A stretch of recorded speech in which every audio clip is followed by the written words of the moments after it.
libido and penis issues on anabolic steroids. What's up? This is Dan from bodybuilderinthailand.com. This video is for entertainment and educational purposes only. Do not do anything discussed in this video. This video is not advice. Alright guys, so the libido, the sex drive, and anabolic steroids. It's a pretty interesting topic because there's a lot of rumors out there, and there's also a lot of weirdness that actually has to do with the compounds and the way they affect how you feel in those categories. So let's talk about it a little bit. Let's talk about the facts. Talking from someone who has really used them in real life, not on the internet with a Avi. It's a real face right here. They affect your libido. Steroids affect your libido. They affect your sex drive. They affect your ability to get an erection. They affect your ability to come. Different ones do different things. So, first off, most guys who do a light testosterone cycle experience an increase in sex drive. So that's anywhere from 250 to 500 milligrams a week of testosterone. Typically always increases the person's sex drive. But going higher, up to about a gram, 1,000 milligrams, affects some people positively. It increases it even more, or keeps it increased, and in some people it goes down at that level. In some people it goes down. There's many mechanisms for this. One of the main reasons for this is that it's not using concurrent thyroid supplementation. When androgens, steroids, go up, thyroid hormone production goes down. When thyroid hormone production goes down, prolactin production goes up. This is the thing with hormones, is that all of them act like switches for each other. They've all got effects on different ones. When you change one, it's like the body's entire hormonal system goes fucking haywire. So you end up having to do a lot of balancing. I mean, you can't even take testosterone without taking anti-estrogen, because for most people, so much of it will turn into estrogen. Your body will turn it into estrogen to balance it out, right? Your hormones are doing a balancing act, and this is why so they're always balancing each other, right? Well, if I had to describe libido in just one hit, right? Libido on steroids, sex drive on steroids, I would describe it like this: up and down. It's a balancing act. It's up and down. You don't go on steroids and permanently have a soft dick, ruin your sexual ability. That's not reality. And you also don't go on steroids and permanently have a sex drive of the gods and a steel rod. Now, I think there are some people who make legitimate claims of having some more extreme effects, but it's certainly not the majority. It's a very small minority. So yeah.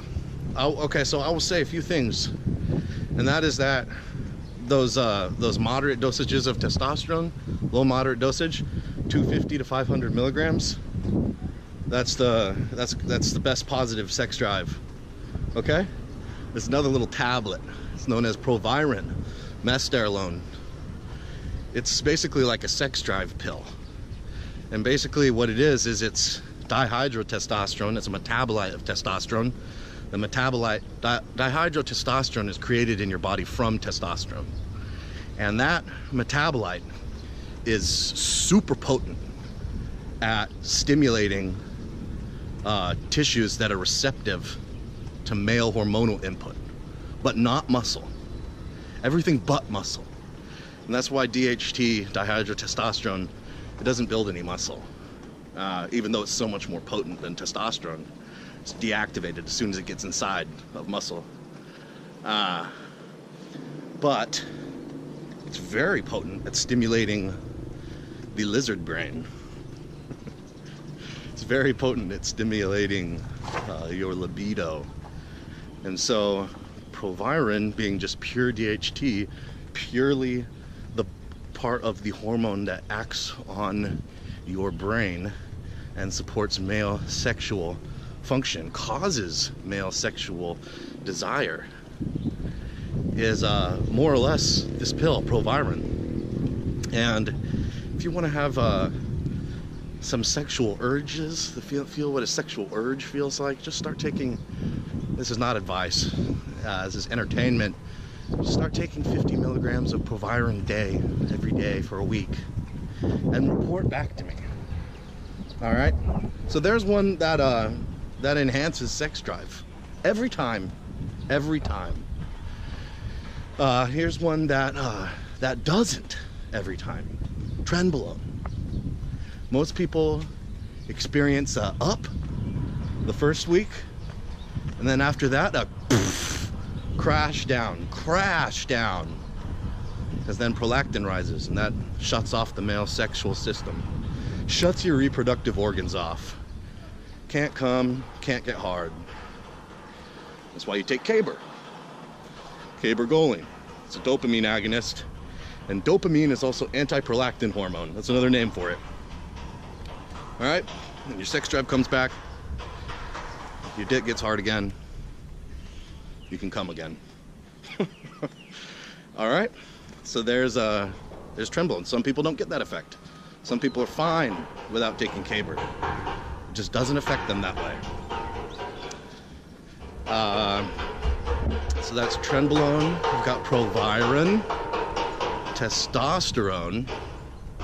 Then we've got others that are spiking, you know, ones that spike, like orals, like D-ball. Your libido on D-ball may really be up and down. Take the D-ball, libido skyrockets an hour later. Blood levels are fucking spiking. 3 or 4 hours later, 4 or 5 hours later, not so much anymore. Libido may be a bit low, or it may be high.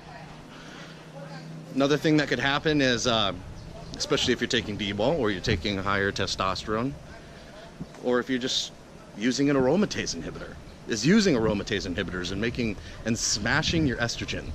You see, a lot of people don't know this, but actually female hormones are the principal hormones that cause side effects in male steroid users.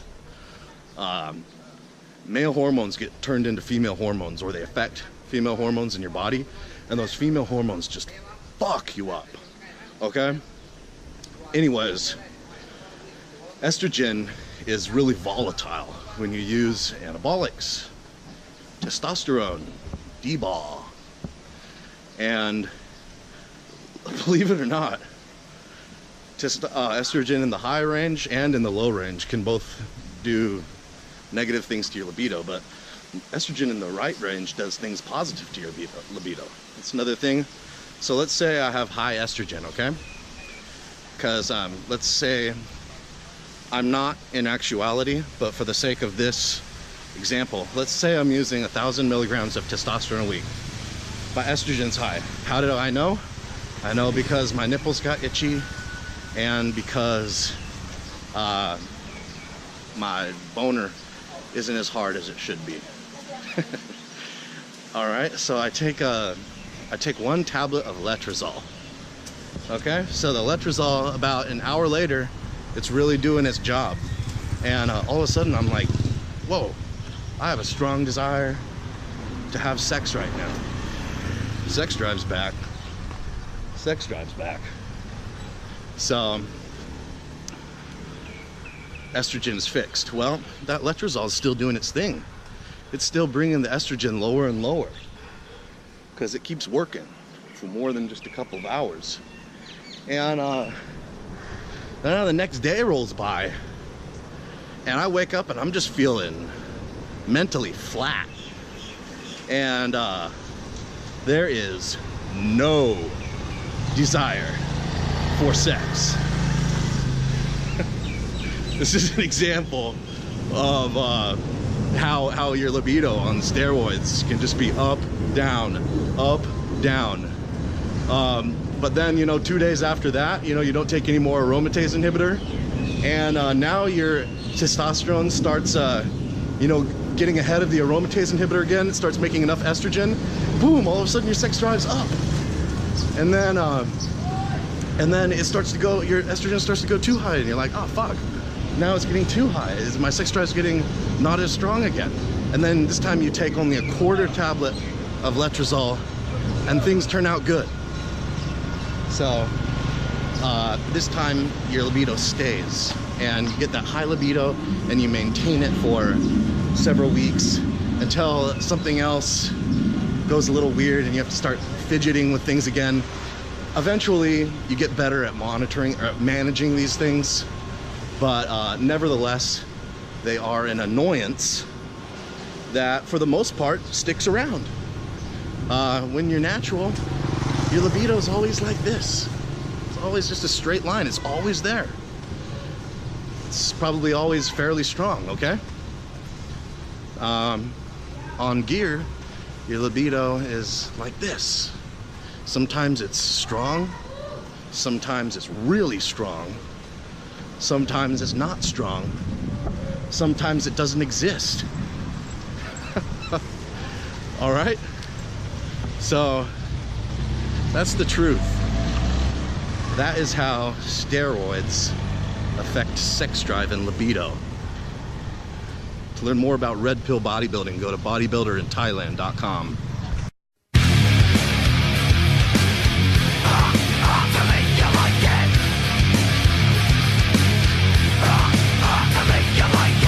You see, if I'm just a new sound, the shit's loaded and they're ready to go. I'm big too much, just like the old sound. Already heard it about the 100th time.